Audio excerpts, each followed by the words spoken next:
जी ने दिल्ली की सरकार का बजट प्रस्तुत किया और उस बजट को देखते हुए जो निष्कर्ष निकला है, जिस तरह से उन्होंने घोषणाएं की हैं कि ये बजट रोजगार बजट का नाम दिया गया है। मैं कहना चाहता हूं कि बजट जो है रोजगार बजट ना हो करके बल्कि जले पर नमक छिड़कने वाला ये बजट मैं कहना चाहता हूं। ये बजट पूरी तरह से गरीब विरोधी, दलित विरोधी या माइनॉरिटी का हूं या युवा का हूं, उनका विरोधी एक बजट है। उनके उत्थान को लेकर के कोई इस बजट में कोई व्यवस्था नहीं की गई। जहां तक रोजगार नाम देने की बात है, दुख होता है इस रोजगार बजट की घोषणा करने वाले वित्त मंत्री जी यह नहीं बताते कि दिल्ली के अंदर, यदि मैं 2018 तक के आंकड़ों की सिर्फ मैं बात करूं, जो कि खुद अरविंद केजरीवाल के कार्यालय के जो आंकड़े हैं आरटीआई के माध्यम से, दिल्ली में लगभग 15,34,832 बेरोजगार युवा रजिस्टर्ड हुए थे, जो कि दिल्ली सरकार के अरविंद के पोर्टल पर रजिस्टर्ड हुए थे। उसके बाद वो पोर्टल आज तक बंद है। लगभग 40% अपने इनके जो जिला रोजगार कार्यालय जहां पर बेरोजगार व्यक्ति अपना पंजीकरण कराते हैं, वहां आज तक उनकी नियुक्तियां ये दिल्ली सरकार नहीं करा पाई। तो ये दावा और ये कहना कि ये रोजगार वाला बजट साबित होगा, तो इस पे कई बड़े प्रश्न चिन्ह हैं जो मैं अरविंद और दिल्ली के वित्त मंत्री से पूछना चाहता हूं और कहना चाहता हूं।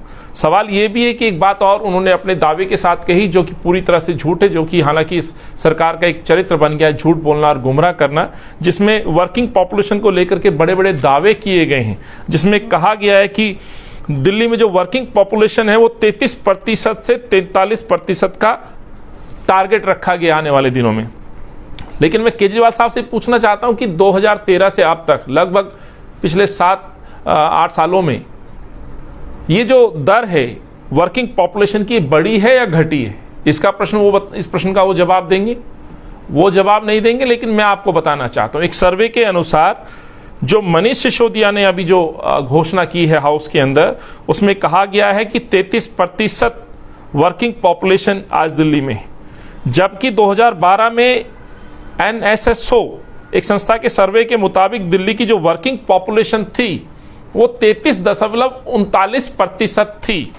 इसका मतलब साफ है कि कांग्रेस के शासनकाल में जो आंकड़ा था वो पिछले 7-8 सालों में घटता चला गया। आज भी वर्किंग पॉपुलेशन कांग्रेस से तुलना करें तो वो घटी है, जबकि समय लगभग 7-8 साल दिल्ली में अरविंद केजरीवाल की सरकार को हो गया। तो ये जो हमने आंकड़े प्रस्तुत किए पूरी तरह से ये साबित करते हैं कि ये सरकार सिर्फ प्रचार प्रसार कर रही है, झूठ बोल रही है, और इन आंकड़ों से ही साबित होता है। एम्प्लॉयमेंट को लेकर के, रोजगार को लेकर के जो दावा किया गया है 800 करोड़ रुपए की हमने इसमें व्यवस्था की है जो कि रोजगार उपलब्ध कराएगी। तो मैं कहना चाहता हूं ये 800 करोड़ रुपए ऐसा लगता है कि जैसे चौक चौराहे पर जो वॉलंटियर्स खड़े होते हैं या उनके अपने जो पार्टी के कार्यकर्ता वॉलंटियर्स के रूप में जो भर्ती किए जा रहे हैं, कहीं ना कहीं उनके उत्थान के लिए, उनके वेलफेयर के लिए शायद मुझे लगता है ये 800 करोड़ रुपए की राशि उसमें प्रस्तावित की गई है। तो प्रश्न फिर वही है कि 800 करोड़ रुपए मात्र केवल क्या ऐसे वॉलंटियर्स या पार्टी कार्यकर्ता या अपने जो कार्यकर्ताओं को जो संसाधन उपलब्ध कराए गए हैं चेयरमैन वगैरह के रूप में, क्या उनके लिए आवंटित की गई है? मुझे नहीं लगता कि दिल्ली की जनता के लिए कोई इस तरह की राशि की व्यवस्था है जिसमें एक भरोसा कायम हो सके कि दिल्ली के बेरोजगार युवाओं को रोजगार मिलेगा। यदि ऐसा नहीं है तो मेरे दो प्रश्न हैं कि पिछले दिनों 5 प्रदेशों में जो चुनाव हुए उसमें 2 बड़ी घोषणाएं की गई थी। एक तो यह था कि रोजगार नहीं है तो बेरोजगार भत्ता हम देंगे। उत्तराखंड जाते हैं, वहां 4 या 5 हजार रुपए प्रति बेरोजगार व्यक्ति की घोषणा करते हैं। गोवा जाते हैं, वहां कहा गया था, पंजाब में कहा गया था। लेकिन इस बजट में रोजगार को तो नाम दिया गया, लेकिन जब तक रोजगार नहीं है तो वहां बेरोजगारी भत्ते का जिक्र बिल्कुल नहीं है, उसमें कोई व्यवस्था नहीं की गई है। यह दर्शाता है कि अरविंद पूरी तरह से झूठ बोल रहे हैं दिल्ली के युवाओं को। और मुझे भी ये उम्मीद थी और जो लगातार कांग्रेस पार्टी ये मांग कर रही थी कि दिल्ली के युवाओं को भी जब तक रोजगार नहीं है वह बेरोजगारी भत्ता दिया जाएगा 5-5 हजार रुपए। हालांकि हमारी मांग थी न्याय जैसी योजनाओं को लेकर के सामने रखा जाए और 7 हजार रुपए बेरोजगार व्यक्ति को बेरोजगारी भत्ता के रूप में मदद दी जाए, ऐसा हमें उम्मीद थी, पर ऐसा इस बजट में कहीं प्रतीत नहीं हुआ।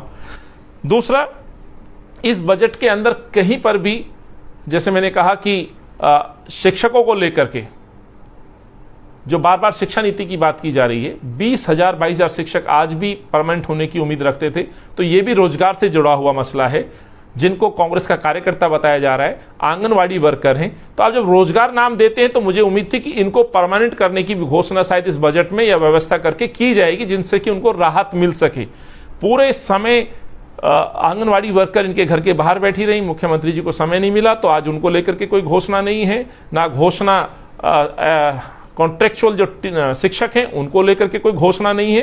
तो ये भी दर्शाता है कि कितना आप रोजगार को लेकर के चिंतित है, कितने युवाओं को रोजगार देने की आपकी नीयत है, ये भी इससे बिल्कुल सिद्ध हो जाती है। 1,000 रुपये पंजाब के अंदर हर महिला को देने की बात कही गई थी चुनावी सफर में, वो चुनावी घोषणा केवल खोखला साबित हो रही है। जिस तरह से अरविंद केजरीवाल ने झूठ बोला, वैसा ही ड्रामा पंजाब के मुख्यमंत्री ने भी शुरू कर दिया, 1 लाख करोड़ का पैकेज मांगने की, और सरकार कंगाल है, तो इस तरह की बातें कहकर कहीं ना कहीं भ्रमित किया जा रहा है। तो दूसरा, इस बजट में जो सबसे बड़ी उम्मीद थी कि कोरोना काल में जो पीड़ित परिवार जो वर्ग है उनको लेकर के कुछ राहत पैकेज घोषणा की। हमें बहुत उम्मीद थी कि इस महामारी में जो लोग अपनों को बिछड़ चुके हैं या अभी भी बिस्तर पर हैं, या जो हेल्थ इंफ्रास्ट्रक्चर है उसको लेकर के महामारी को ध्यान में केंद्रित रख के कुछ बड़ी घोषणा की हमें उम्मीद थी, राहत की उम्मीद थी, राहत पैकेज की उम्मीद थी, वो भी इस बजट में नदारद है, कुछ नहीं दिखा। आप रोजगार की बात करते हैं तो हमने बार बार बात कही है, रोजगार आप नाम देते हो बजट को, लेकिन हमने डिमांड हमेशा इस कोरोना काल में खास तौर से रखी है कि दिल्ली कांग्रेस ग्रामीण रोजगार गारंटी योजना की तर्ज पर शहरी रोजगार गारंटी योजना की मांग करती रही है, और उस पर भी आज इस बजट में चुप्पी साधी गई। साथियों, याद होगा ये कांग्रेस की योजना थी, रोजगार गारंटी बिल, जिसके तहत लोगों को मिनिमम रोजगार दिया जाता था। वैसे ही शहरी अर्बन रोजगार गारंटी योजना की मांग जो हम लगातार कर रहे थे, तो ये शहर, ये जो दिल्ली देश की राजधानी है, इसमें काफ़ी अर्बन एरिया है, और इस अर्बन एरिया में जो बेरोजगार युवा है, तो ग्रामीण रोजगार गारंटी की तर्ज पर दिल्ली के अंदर यदि शहरी रोजगार गारंटी योजना लागू की जाए तो अच्छा रहता, लेकिन ऐसा इस बजट में कहीं नहीं दिखाई दिया। एक और बड़ा विषय जो केवल अब तक अरविंद के ट्वीट में या भाषणों में दिख रहा है, एमसीडी के एकीकरण को लेकर के रत्ती भर चिंता ना तो एमसीडी कर्मचारियों के प्रति दिखाई दी, ना सहानुभूति दिखाई दी, ना दिल्ली एमसीडी और दिल्ली की जनता के प्रति दिखाई दी। केवल आप अपना राजनीतिक उद्देश्य की पूर्ति के लिए भाषण और बयान तो देते हैं, लेकिन हमें ये एक उम्मीद थी इस बजट में कि आप राजनीति से, दलगत राजनीति से ऊपर उठ करके एमसीडी को बचाने के लिए, कर्मचारियों के भविष्य, कर्मचारियों के साथ साथ जो ऑफिसर्स हैं, जो दिल्ली की जनता है, उनके लिए जो एक मदद हमेशा दिल्ली सरकार करती रही है। इसलिए हमने बेल आउट पैकेज जो 13,000 करोड़ की मांग कांग्रेस पार्टी कर रही है, वो दिल्ली एमसीडी और दिल्ली की जनता के लिए कर रही थी, उसकी भी कोई व्यवस्था इस बजट में नहीं रखी गई। ये भी मुझे लगता है कि जनता को मायूस करने वाली एक बात रही है, जो जनता को उम्मीद थी। पूरे इस बजट में कहीं पे भी यह नहीं बताया गया कि जो पुरानी घोषित योजनाएं हैं उन पे अभी तक कितना काम हुआ है, या पुरानी योजनाओं को कहां तक हम आगे लेके जा रहे हैं। कोई घोषणा इस तरह की इस बजट में नहीं दिखती। नई बड़ी योजना को लेकर के एजुकेशन की बात बार बार अरविंद केजरीवाल कहते हैं, बड़े बड़े ढोल पीटे जाते हैं। तो मैं कहना चाहता हूं, बजट की बात है तो इस बजट में शिक्षा बजट की कटौती की गई है, लेकिन कटौती के साथ साथ हमें, जो मैंने बात अभी दोहराई है कि 20-22 हजार शिक्षक सड़क पर हैं, आंगनवाड़ी वर्कर जो इन बच्चों को एजुकेशन से भी सीधे तौर पे ना जुड़ते हुए लेकिन अपनी सेवाएं दे रही हैं, तो इन लोगों को परमानेंट करने के लिए इस शिक्षा मॉडल में जो बात कर रहे हैं उसमें ये दिखाता है कि कितनी गंभीरता से जो शिक्षक, जो गुरु बच्चों को शिक्षा देता है, उनको भी इस बजट से नदारद रखा गया है, उनको कोई राहत इस बजट में नहीं दी गई है। एक बड़ा महत्वपूर्ण मैं बात कहना चाहता हूं, इस बजट से संबंधित किस तरह से गुमराह करते अरविंद केजरीवाल। जिस तरह से इस बजट को नाम दिया गया है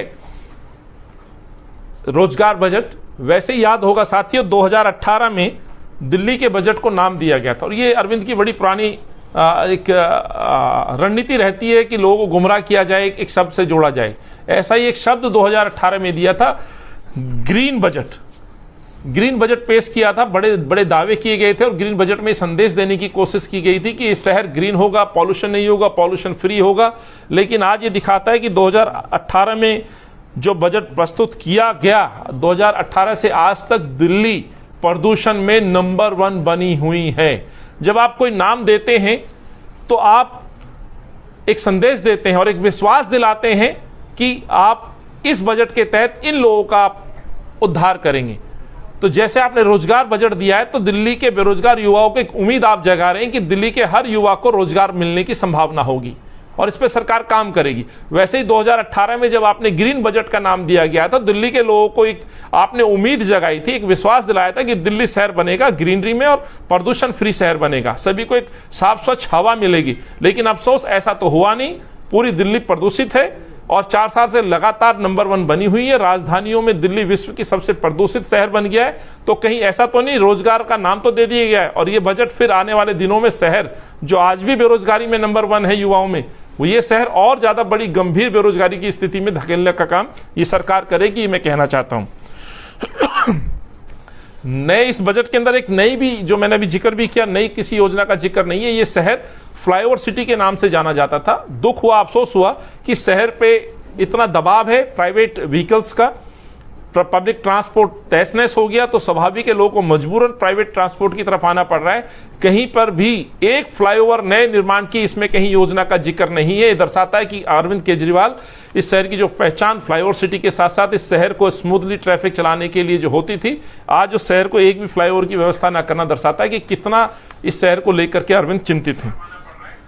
एक और जो लोगों को उम्मीद थी, जो चंद दिनों पहले दिल्ली के मुख्यमंत्री ने फिर से गरीब लोगों को, जो मैं बार बार बोल रहा हूं कि ये दलित विरोधी, स्लम विरोधी और माइनॉरिटी विरोधी या गरीब विरोधी ये बजट है, और एक ये दावा और मैं करते हुए आपको समझाने की कोशिश कर रहा हूं कि इस शहर को स्लम मुक्त और स्लम में रहने वाले लोगों को घर का जो सपना अरविंद केजरीवाल ने दिखाया था, और अभी चंद दिनों पहले ही जिस तरह से उन्होंने घोषणा की कि जहां झुकी वहीं मकान के तहत डूसिप के माध्यम से पहले फेज में 16,000 मकान बनाने की बात कही गई थी। लेकिन इस बजट में अरविंद केजरीवाल, दिल्ली के वित्त मंत्री, बताएं कि 16,000 मकान बनाने के लिए आपने डूसिप को क्या कोई बजट की व्यवस्था करके दी है या नहीं दी है? यह बड़ा प्रश्न है। या फिर एक बार गरीबों को आप चुनावी घोषणा के तहत गुमराह कर रहे हैं और झूठे आश्वासन दे रहे हैं? यह बड़ा प्रश्न मेरा है। ट्रांसपोर्ट को लेकर के भी जिस तरह से काम दिल्ली में होने चाहिए थे, फिर से ट्रांसपोर्ट को लेकर के दिल्ली की जनता मायूस हुई है इस बजट के अंतर्गत। आज तक क्लस्टर बसों पर अपनी वाहवाही लूटने वाली सरकार डीटीसी के बेड़े को लेकर के कोई व्यवस्था करती हुई नजर नहीं आती इस बजट के अंदर। मैं ये कहना चाहता हूं, पानी की उपलब्धता को लेकर के भी झूठ बोला गया है।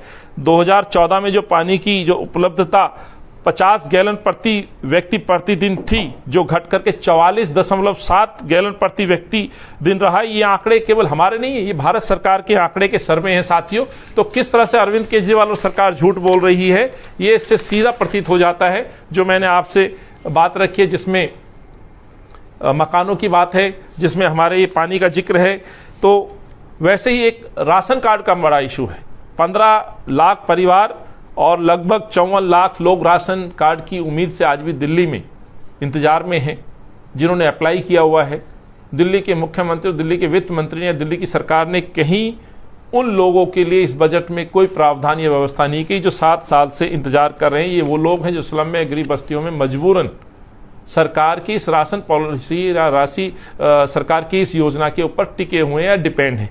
तो उनको लेकर के भी कोई इस बजट में जिक्र नहीं है। और आरटीआई के अनुसार साथियों, मैंने दावा प्रस्तुत किया आपके सामने, 14,64,655 राशन कार्ड के आवेदन 1 जनवरी 2014 से 31 दिसंबर 2021 के बीच में सरकार पर अभी तक पेंडिंग हैं।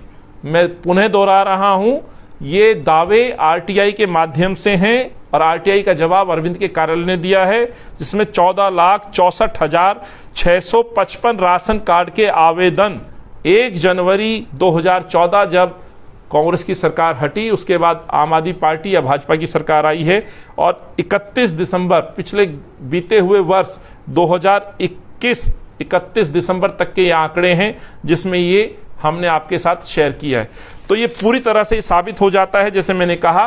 और दूसरा, इसमें जो दलित बच्चे, जो दलित परिवारों के बच्चों की जो एजुकेशन के लिए मदद दी जाती थी, जिनके लिए वजीफे और उनके एक तरह से जो मजबूत नींव पे एक इमारत बनने का काम होना चाहिए था, वो इस सरकार के द्वारा करता हुआ नहीं दिखाई प्रतीत होता। वैसे ही माइनॉरिटी के साथ भी भेदभाव वाला रवैया अपनाया गया है। तो इसलिए मैं पुनः कहना चाहता हूँ, ये रोजगार जले पर नमक छिड़कने वाला ये बजट है, जिसको नाम दिया गया है रोजगार बजट। ना इसमें युवाओं को रोजगार का कहीं भरोसा है, और ना दलित, बल्कि माइनॉरिटी जो स्लम में रहने वाले लोग हैं उनको भी पूरा दरकिनारा किया गया। इसलिए पूरा गरीब विरोधी, दलित विरोधी और माइनॉरिटी विरोधी ये बजट है, ये मैं कहना चाहता हूँ। धन्यवाद।